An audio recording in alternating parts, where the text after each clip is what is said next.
I'm glad that he seemed like he was trying too hard to throw strikes and lost command of the strike zone. Usually he pounds the strike zone, and he was a little on the flat side today, and they capitalized on it. And I'm glad it didn't cost the team a win or Brando a loss. And then I think today's victory, the grinding part of it, being off David Berg, who I have great respect for, and he was on a team that I coached a couple summers ago. Arguably one of the most dynamic pitchers in the conference for the last 2 years for sure. Kind of typifies how the whole weekend went. We've been accused of not being able to win on the road in the pack, and it's our first road sweep in the pack for a long time, and even a road series win for us is pretty special in the pack this year, and that's what I kind of challenged the players to see if we could do that.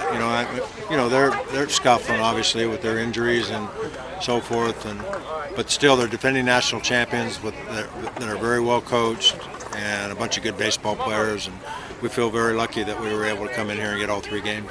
And talking about injuries, you guys have had a number of injuries. What does it mean for you to be able to get to the 40-win plateau today, despite the injuries you've had in the middle of your lineup and then also your frontline pitching?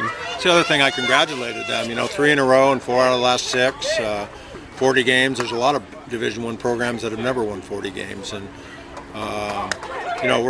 we continue to we've built the program with a lot of sacrifices from a lot of different kids.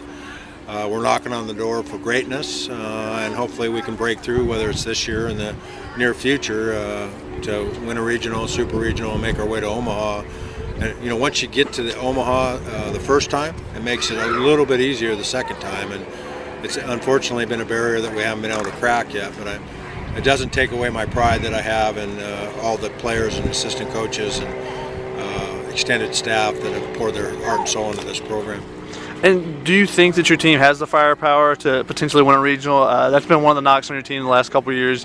Haven't really won a series against any regional caliber teams in the last couple of years, but always in almost every game. So do you think that you guys can put one together here this season? Do you think you have the squad to do that? Well, yeah, I think we just have to look at UCLA last year. They weren't a firepower team. They were a back-end bullpen with Berg, and we've got a back into the bullpen with Clevenger and Reed, and our starting pitching might not be like Oregon State with us losing Crook and Irvin, but I think we can run 3 starters out there, and the depth of our bullpen, and we're a pitching and defensive team, and once you get to Ameritrade, that's a pitching and defense ballpark. So I absolutely think we might be able to accomplish that. And then you guys have Oregon State on Tuesday in a non-conference game. You've lost 4 games to them, but only 1 game has been decided by more than 2 runs. What would it mean for your team going towards the postseason to be able to get a win against that team, a team that's been ranked in the top 5 for almost all season? Well, I don't know how they did today. Do you know if they're playing tonight, I guess. Yeah. I think they're the best team in the country. So, without all the previous history of them sweeping us or winning the other 4 games, I'm going to look at it as it's on an island. It's another game out of the 4 that we have left to make a statement for the committee and hopefully make our own bed, so to speak. And it's a great RPI game, and it's a great opportunity game that we can play better baseball than a team that I think is the best in the country.